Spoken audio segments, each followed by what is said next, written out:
That night, he had the worst dream yet. He saw himself in his house, but the walls were bleeding. The floor was filled with snakes. He saw Uju crying in the corner and a tall man with no face pointing at her. "She will be taken if you don't give another," the faceless man said.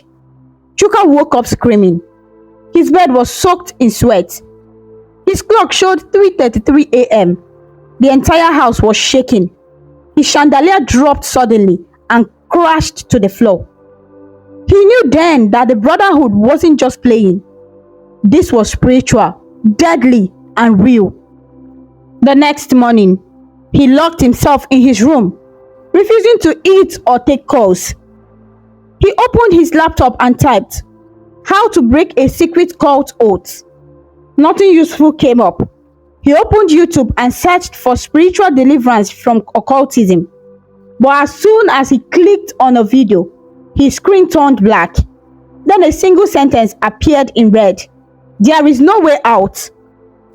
He slammed the laptop shut and backed away. For the next few days, Chuka avoided going outside. His staff called him. His clients sent emails, but he said nothing. He didn't know what to do. Then one evening, a black envelope was delivered to his house.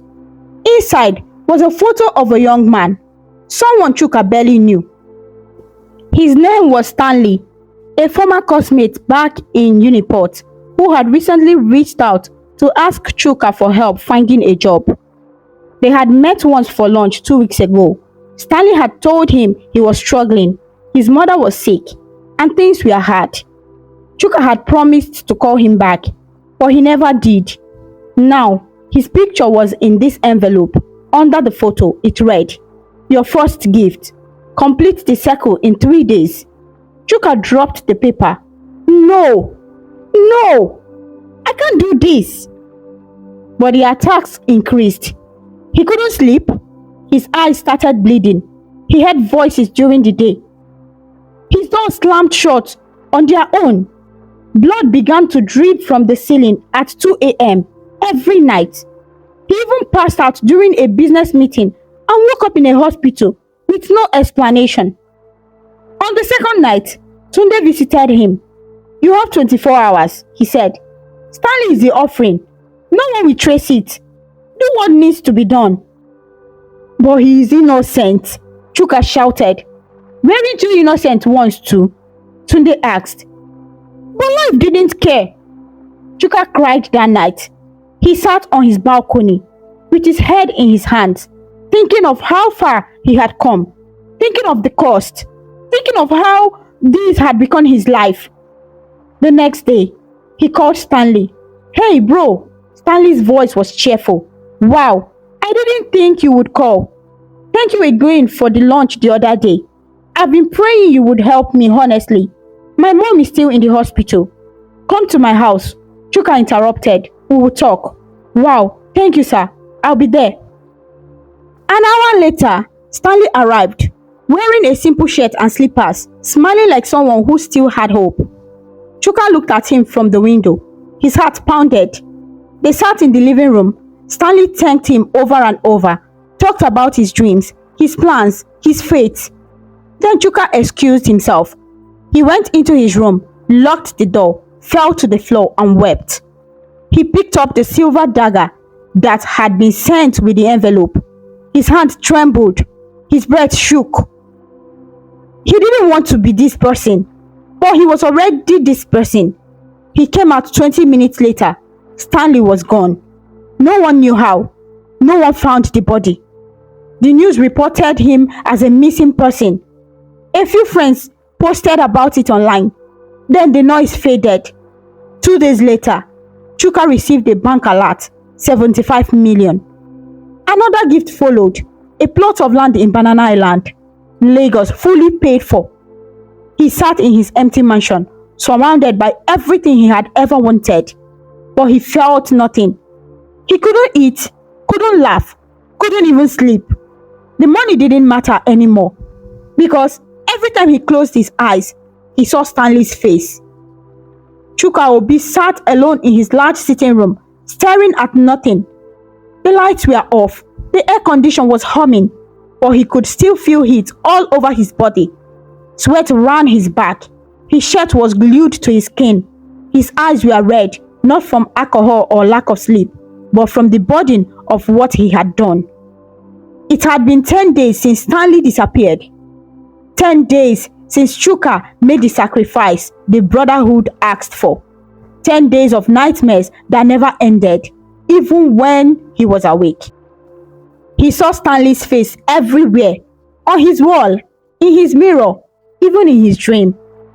Sometimes he would wake up and find body footprints leading from his bedroom door to the living room. He would clean them. An hour later, they would appear again. He hadn't slept for more than 2 hours in days. He tried taking pills. They didn't work. Instead, they made the voices louder. The wealth kept flowing. His accounts were still full. New opportunities were pouring in. But none of it mattered now. Chuka didn't feel rich. He didn't even feel human. His skin felt dry. His tongue felt like ash. He avoided mirrors, avoided phones, avoided everything that showed his reflection. He was haunted. That morning, Uju came to visit him. She hadn't seen Chuka in a while. He hadn't replied to any of her texts or calls, so she decided to go over unannounced. She still had a key to his house from the early days of his success when they were close, where he still cared. When she entered, the place was in chaos. Curtains torn, plates broken, empty bottles all over, clothes thrown across the floor. There was a thick smell of something rotten. Her heart started beating fast. "Chuka!" she called. "Are you here?" No answer. She walked carefully down the hallway to the bedroom. The door was slightly open. She pushed it gently. What she saw made her scream. Chuka was on the floor, half naked, kneeling before a candlelit shrine in the corner of the room. Red candles were burning. Strange marks were on the wall. His eyes were rolled back, and he was whispering in a voice that wasn't his own.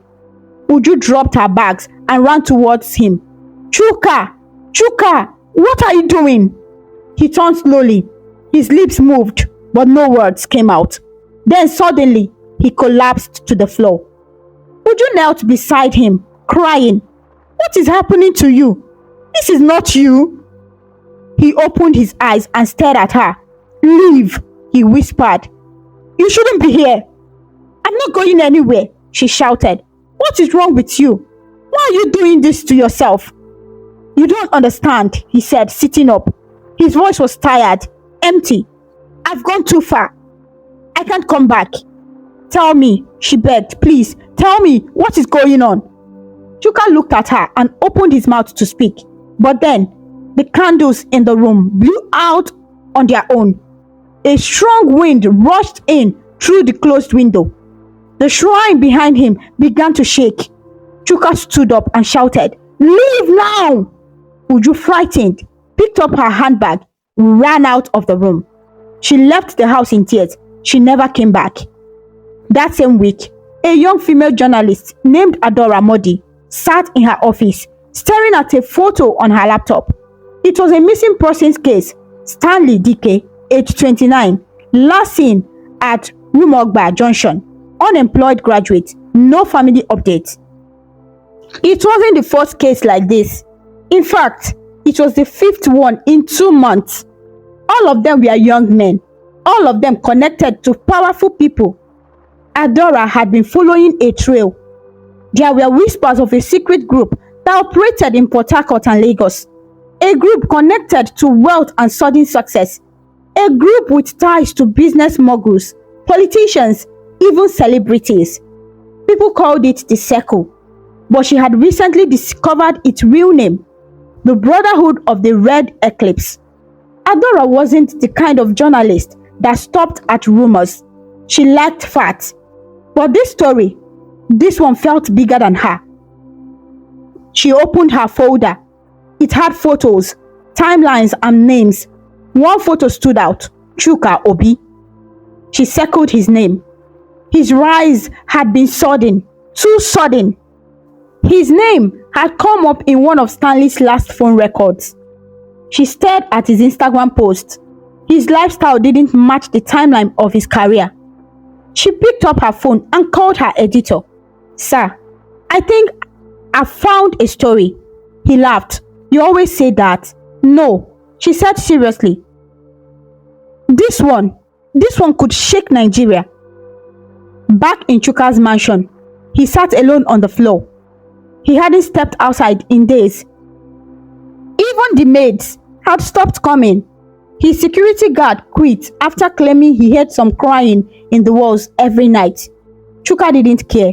He was tired. The voices were louder now. The mirrors didn't work. His phones rang, but no one was on the line. Then one night, he heard a loud knock at the door. It was 1 a.m. He grabbed a stick and walked slowly to the front door. He opened it slowly. No one. But on the ground was a note in a red envelope. He picked it up with shaking hand. Inside it read, "One is not enough. Feed the shadows again." He dropped to his knees. Tears ran down his face. "No, please. I can't." He began to scream, loud, broken, angry. Is this what power is? Is this what success means? Take it back. Take everything back. His voice echoed in the empty mansion, but there was no answer. Only silence. Only shadows. The city of Port Harcourt looked the same on the outside. Cars on the road, people in traffic, street hawkers calling for customers, and music from nearby bars. But for Chuka Obi, everything felt different. The world around him was spinning faster than he could hold on to. He hadn't left his mansion in over a week. He no longer picked up calls or replied to emails. His friends stopped coming around. Even the air in his house felt heavy, like it was watching him. Then, one morning, his phone rang with a different tone, a deep bell-like sound that echoed strangely in his room. When he looked at the screen, there were no numbers, just a red eclipse symbol flashing. He knew what it meant. He had been summoned.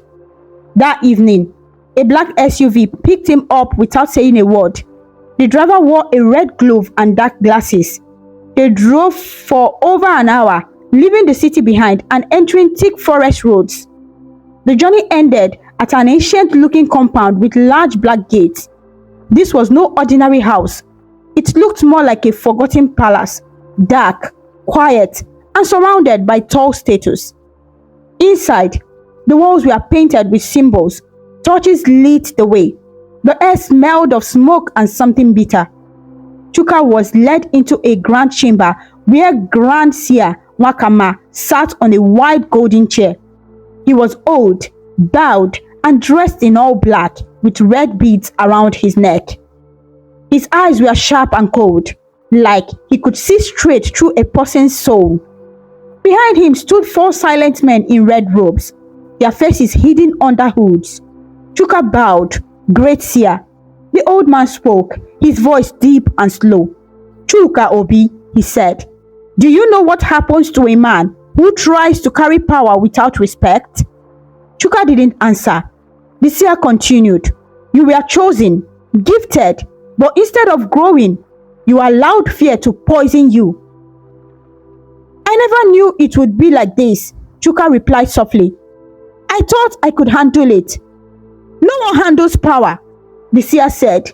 "You became one with it, or you die." Chuka's body shivered. "I'm trying, but the voices, the shadows, I can't sleep. I can't even think." The seer stood up slowly and walked toward him. "You opened a door that can't be closed. You drank from a cup that others have died to touch. You must feed it, or it will feed on you." Chuka's lips trembled. "I don't want to kill anyone else. Then your blood will be taken instead," the seer said, stepping closer. "The Brotherhood doesn't allow weakness, and no one escapes." Suddenly, the flames around the room rose higher. The ground beneath Chuka shook slightly. He fell to his knees, gripping his chest. "You belong to us now," the seer said, "and if you try to run, the shadows will follow." While this was happening, far away in a busy newsroom in GRA, Adora Modi sat at her desk with a pinboard full of clues. Red strings connected pictures of missing people, locations, strange deaths, and powerful names. At the center of it all was one name, Chuka Obi. She had been following the story quietly, interviewing families, checking hospital records, talking to former drivers and housekeepers. The stories all sounded the same. He was a kind man, then he changed. He started seeing things. He became cold. People around him began disappearing.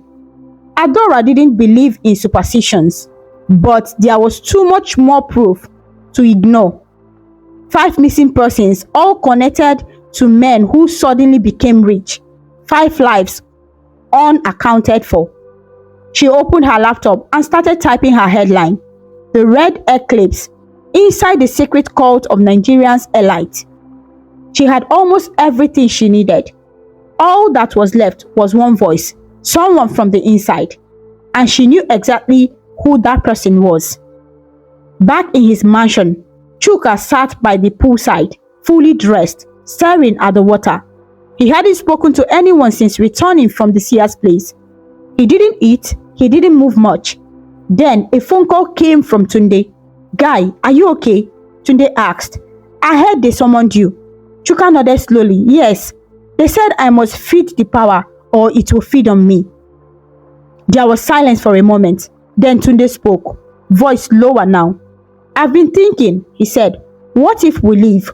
Maybe go abroad. Change names, disappear." "You know that's not possible." "We can try," Tunde whispered.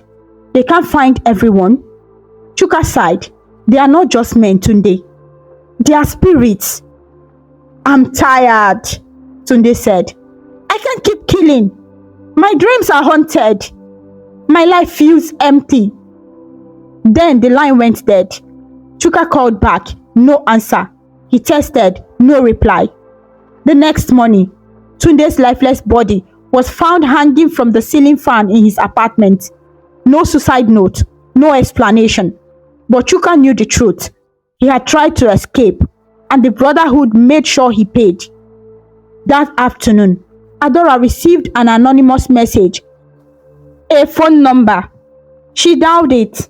A male voice answered, weak and shaky. "This is Chuka Obi," it said. Adora sat up straight. "Mr. Chuka, I've been looking into..." "I know who you are," he cut in. "You are the journalist." "Yes," she replied. "I want to help. I want to tell the truth." Chuka chuckled bitterly. "Truth? The truth kills. And I've already died inside." "Please," Adora begged. "People are dying. I need your story. I need you to speak." Chuka was silent for a while. Then he said, "Meet me tomorrow at 6 p.m. behind the old petrol station at Abuloma. Come alone. If you see anything strange, run." The line went dead. That night, Chuka packed a small bag, passport, money, clothes. He had made up his mind. He was going to run. He didn't care about the seer's warning. He didn't care about the money, the house, or the fame. He just wanted to live again, even if it meant dying as a free man. He left a short note on his dining table. "To whoever finds this, forgive me. I wanted more than I could handle." He wore a hoodie, sunglasses, and walked out of the black gate. But as he reached the street, the air changed. The wind stopped. The street lights began to flicker. And from the darkness, a whisper came. "Where do you run from a shadow that lives inside you?" Chuka turned. There was no one there. Only darkness. Only fear. Chuka Obi didn't know how he got to Eleme. All he remembered was running. Running from his house, his past, and the haunting voice that kept whispering, "Where do you run from a shadow that lives inside you?" He arrived in the small quiet town just before dawn. The air was different. No more honking cars, no loud clubs, no glowing street lights, only silence and the sound of birds waking up. It was the first peaceful thing he had heard in weeks. A kind driver had dropped him at a local park after he claimed to be looking for a church.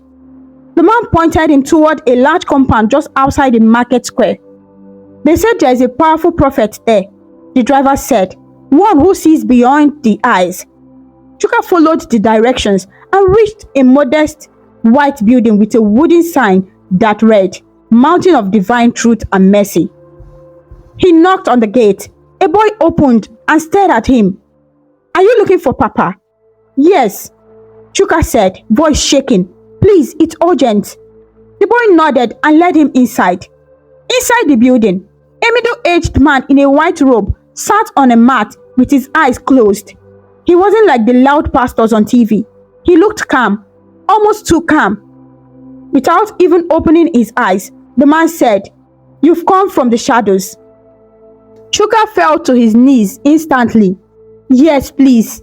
I need help. The man finally opened his eyes and looked at Chuka. You were warned. I didn't know, Chuka said, tears streaming down his face. I was blind. I was greedy. I wanted to be rich. And you are rich, the prophet replied softly. But are you still alive? Chuka shook his head. No, I'm dying inside. Every night I hear voices. I see blood. I see faces. I can't sleep. I can't breathe. I feel like I'm already dead. The prophet stood slowly. There is only one path now. And it is not a sweet one. What must I do? The prophet placed a hand on Chuka's head. Repent. Speak the truth. Let the world hear it. Only then will the curse loosen its grip. But they will kill me, Chuka whispered. The brotherhood. The prophet nodded. Yes, they will try. But the truth has a strange power. It may not protect your body, but it can set your soul free. For the next few days, Chuka remained in Eleme, hiding in a small house behind the church. No phones, no internet, just silence, prayers, and thinking. He thought about Stanley. He thought about Tunde. He thought about Uju. And most of all, he thought about the man he used to be, the hungry, hard-working dreamer who just wanted a better life. He missed that man. Meanwhile, in Port Harcourt, Adora hadn't stopped searching. She had gone to the petrol station where Chuka asked to meet. But he never came. She knew he was on the run, but she didn't stop. Using her contact, she traced the driver who picked him up. And that led her to Eleme. She arrived on a cloudy morning and headed straight to the church. A local woman pointed her to the prophet's house. Are you the journalist? The prophet asked where he saw her. Yes, she said. Where is Chuka Obi? He nodded slowly. He's been waiting for you. Chuka stepped out from a small room. His face was pale, his bed unkept, his eyes tired, but there was peace in his expression. The first time in a long time. Adora walked to him slowly. Are you ready to speak? He nodded. Yes. I need the world to know what I did, what they made me do. I can record your story, she said. It will go public. Your face, your name, everything. I'm ready, he whispered. That evening, in the small prayer house, Adora placed a recorder on the table. Chuka sat in front of it, took a deep breath and began. He told everything, from the moment he met Mr. Kaza to the mansion, the rituals, the sacrifices, the nightmares. He mentioned names, places, events. He even mentioned Tunde's death. I am not innocent, he said. I made choices, but I want to make this right, even if it cost me everything. Adora listened in silence. When he finished, she said quietly, this story, it will shake the nation. Good, Chuka replied. Let it. 2 days later, the video went live. It was everywhere. Facebook, Twitter, YouTube. news website. The title read, "Exclusive, Secret Cult of Wealth Exposed by Member, the Red Eclipse Brotherhood." The video showed Chuka's full face, voice, and confessions. It was long, honest, raw. People didn't know whether to believe it or not, but it spread like wildfire. Comments flooded the internet. "Is this for real? This man is brave. I always knew some of these rich men were not clean." Some called him crazy, others called him a hero. But one thing was clear: the truth had been released, and it did something unexpected. Within days, news began to break. A popular senator was found dead in his mansion in Lagos. A billionaire's private jet caught fire mid-air. A music star was rushed to the hospital for a strange illness. Several businessmen vanished without a trace. The brotherhood was shaking. Members were disappearing. Some began to confess publicly, while others went into hiding. Something had been broken. The spell was weakening. Chuka sat outside the small house in Eleme, staring at the sky. The prophet came to him and said, "You've done what many could not do. The spirits are angry, but heaven is smiling." "Will I survive this?" Chuka asked. "I don't know," the prophet said honestly. "But your soul is no longer lost." Chuka smiled. For the first time in a long time, he felt free. The monastery was quiet. It stood at the edge of a lonely hill in Nsukka, far from the noise of Port Harcourt, far from the shadows that once followed Chuka Obi. The air was fresh, birds sang, the sky was wide and blue. Inside the stone walls, monks moved silently, dressed in white, praying or walking in the garden. This was Chuka's new home. He had come here after his story broke on the internet. The world had heard his voice. People now knew the truth. The brotherhood was shaken, and many of its powerful members had vanished or died in strange ways. But even with the truth out, Chuka couldn't return to normal life. He needed to heal. He needed to find peace. Every morning, he woke before sunrise, swept the monastery grounds, and joined the monks in prayers. He no longer touched his phones. He no longer cared about money or fame. He didn't look in the mirror. He didn't count days. He just breathed. He ate little, slept early, and slowly, the nightmares became fewer. One day, as he walked around the monastery garden, a quiet voice called his name. "Chuka." He turned around. There was Uju. She looked different, sad but calm. She wore a simple dress and held a small bag in her hand. Chuka froze. He hadn't seen her since that night she ran from his mansion. He had always wondered if she was safe, if she hated him. "I heard you were here," she said. He nodded slowly. "How did you find me?" "Adora," she replied. "She told me everything." He lowered his head. "I'm sorry." She stepped closer. "You should be." Chuka didn't argue. "But I'm glad you are alive," she added. He looked up. "I didn't come to stay," she said. "I just came to say I forgive you, and I hope you find peace." Tears filled Chuka's eyes. "Thank you." She turned to leave, then paused. "You were always chasing something," she said. "Now that you've stopped running, maybe you will finally find what matters." Then she walked away. Chuka stood there, alone again, but lighter. Weeks passed. The brotherhood's name faded from the news. Some members ran abroad. Some were arrested. Others lost their wealth overnight. It was like something invisible was punishing them. But Chuka didn't celebrate. He stayed quiet. He focused on becoming human again. One night, as he sat by the window watching the stars, a monk handed him a notebook and a pen. "Write," the monk said. "Let your story live beyond whispers."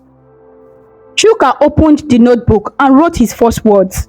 "Greed opens the door, but blood locks it. True wealth lies in peace, not gold baited in tears." The most important lesson in this story is that when you chase wealth without limits, you risk losing the things that truly matter: your peace, your soul, and the people who love you. True success is not measured by money or fame, but by the peace in your heart and the truth you live by. And with that, my dear friends, our story comes to a close. But remember, the magic of storytelling lives on, waiting to whisk us away on new adventures, where the wonders of imagination know no bounds. Goodbye for now, and may your dreams be filled with joy, wonder, and endless possibility. Thank you so much for watching. Please kindly comment, like, share, and subscribe to our YouTube channel for more interesting stories.